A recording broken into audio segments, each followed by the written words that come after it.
By a show of hands, how many of you have heard the claim that we only use 10% of our brain? Wonderful. So I'm going to tell you how this claim shaped my research in neuroscience. But first, a story. About 10 years ago, I was walking in the main road at Caltech when I suddenly saw a sign on a billboard that said that they're looking for help. And this was a big Hollywood studio. And they were looking for scientists to help them put the science in a TV show. You know, sometimes you watch TV shows and there's a doctor who says, quick, we need to put 40 milligram of propofol. Then some scientist actually has to read the script and put the 40 milligram in there. And that's what they were looking for. So I took this job. And since then, I've been involved with a number of Hollywood films and TV series, helping them put the science. And Hollywood has been great for science in the last decade. They've been putting a lot of science in many, many films. But the specific one I want to tell you about happened about 3 years ago.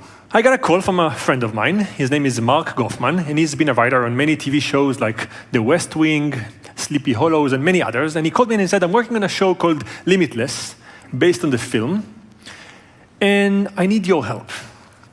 Now, if you don't know anything about this TV show, the premise is that there's this unique pill that someone can take, and if you take it, it enhances your mental faculties, you have more IQ, you become a superhuman brain-wise. And in every episode, the hero takes the pill and uses this smarts that he has to solve crime and helps people, but there's also an arc to the entire series, which is the hero tries to figure out how the pill works.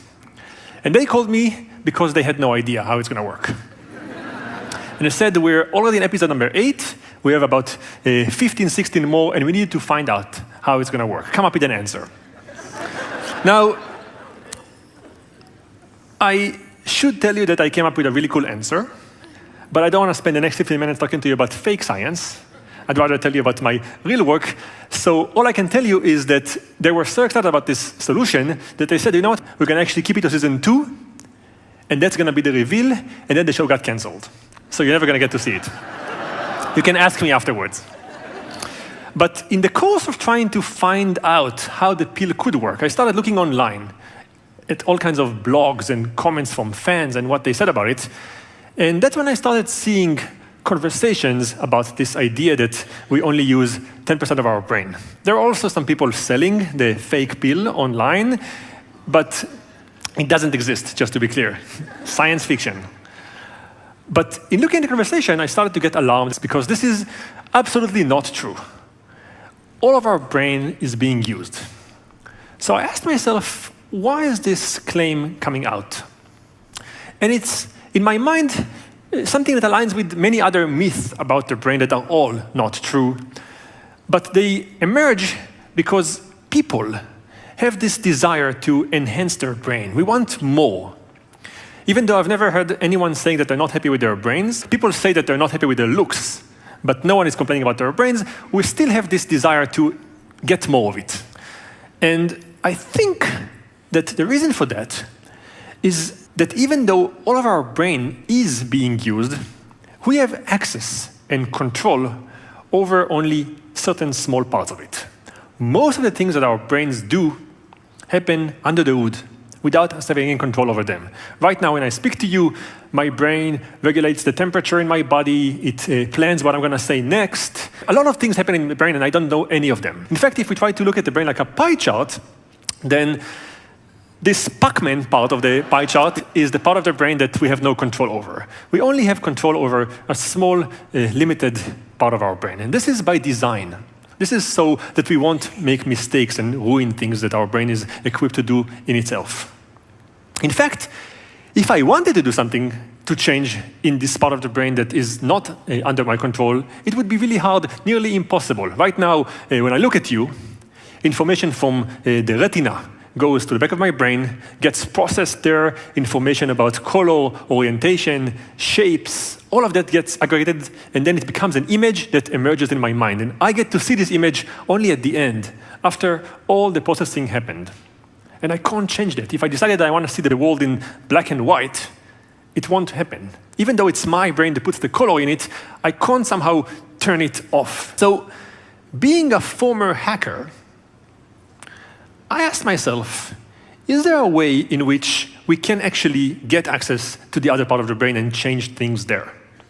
Now, because of this cascade that ends with us knowing things, in order to get backwards, we would need to somehow open the brain and put wires to go all the way in the areas that we have no access to normally to change things. So we would have to actually put wires in a human being's brain. And that's what I'm here for, to look for volunteers for this. No. The reality is that I'm part of a small team of scientists who are doing that for the last 15 years. What we've been doing is working with patients who undergo brain surgery and allow us to put electrodes inside their head and learn something about the ongoing of the inside. So the way it works is people that have all kinds of unique brain disorders that need a surgery show up to the hospital. The surgeon then exposes their brain and put electrodes inside in the surrounding area where the problem should be, and then connects those to a computer. And we start recording the brain activity continuously while we wait for the patient's problem to manifest itself. And when it does, we can actually see exactly where the origin is, take the wires out, resect the part of the brain that causes the problem, close everything, and send the patient away fixed. That's the clinical part. But this also gives an opportunity for researchers like myself to study them, ask them questions about their feelings and emotions, what they care about, and see how the brain works from within. Give us access to the vault of your identity. Okay. So now, we can actually maybe start poking in the back and giving people access to the parts of the brain that normally they have no access to, and see if they can learn to control more of their brain. So Neuroscience 101, if you were to zoom into a person's brain, what you would see inside is a forest of little cells that we call neurons. And those cells speak in an electrochemical language that if we translate into audio would sound something like the firing of a machine gun. And this is the sound of one cell speaking to another and telling it, I care about something in the world. If we know what happened in the world when this particular cell fired, we can actually know what this cell codes for. Show the patients all kinds of images on the screen and listen to various cells in their brain to see which cell lights up when an image appears, so we know what the cell cares about. I'm going to show you now an example from this one patient. What you see on the screen are the images that she's seeing. What you hear is the sound of one cell in her brain. Try to think if you can tell what this cell codes, what makes it tick.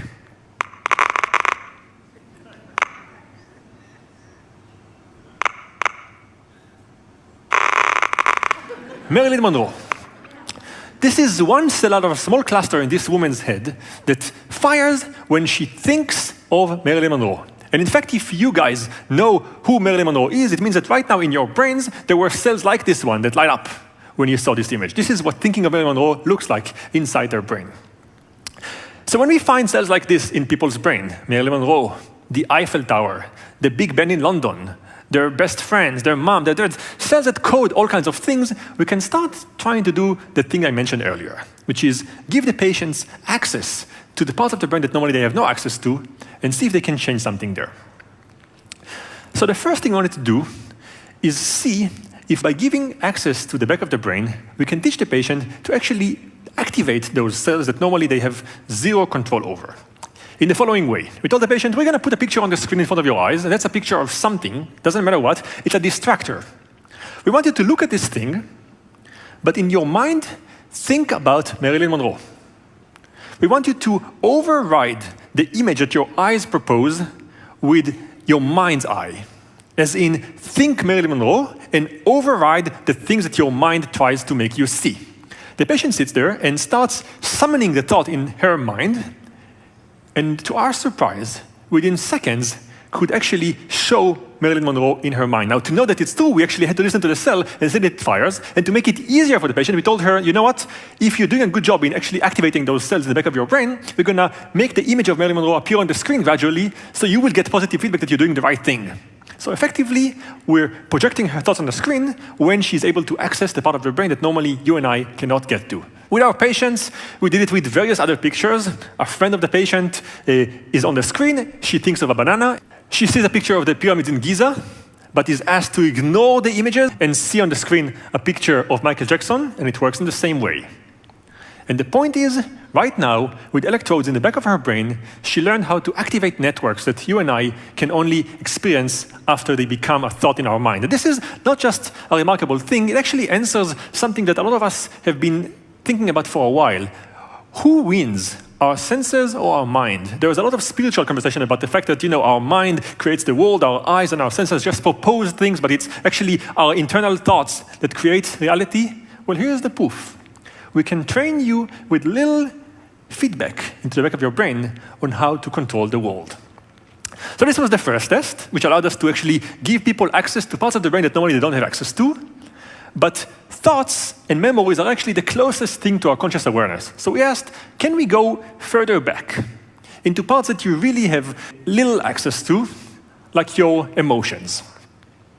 So emotions are something that we can control to an extent, but most of the time emotions kind of dawn on us. We don't really say, you know what, my mom is sick, I should feel sad, so let's turn on sadness for a while, feel sad for 10 minutes, okay, turn it off, now feel happy. It doesn't work like this. Emotions happen to us and we're just experiencing what's going on. We take our brain and our brain gets exposed to a snake and fear emerges. With our patients, we said, we're gonna do something else. We're gonna put electrodes in the part of the brain that governs your emotions, and we're gonna show you some images that will make you feel something. In this example, for instance, something that's going to make you feel joy. We want you to first look at the clip and just feel whatever it makes you feel. And then we're going to show you the same clip again, and this time we're going to ask you to try to suppress your feeling. Here we go.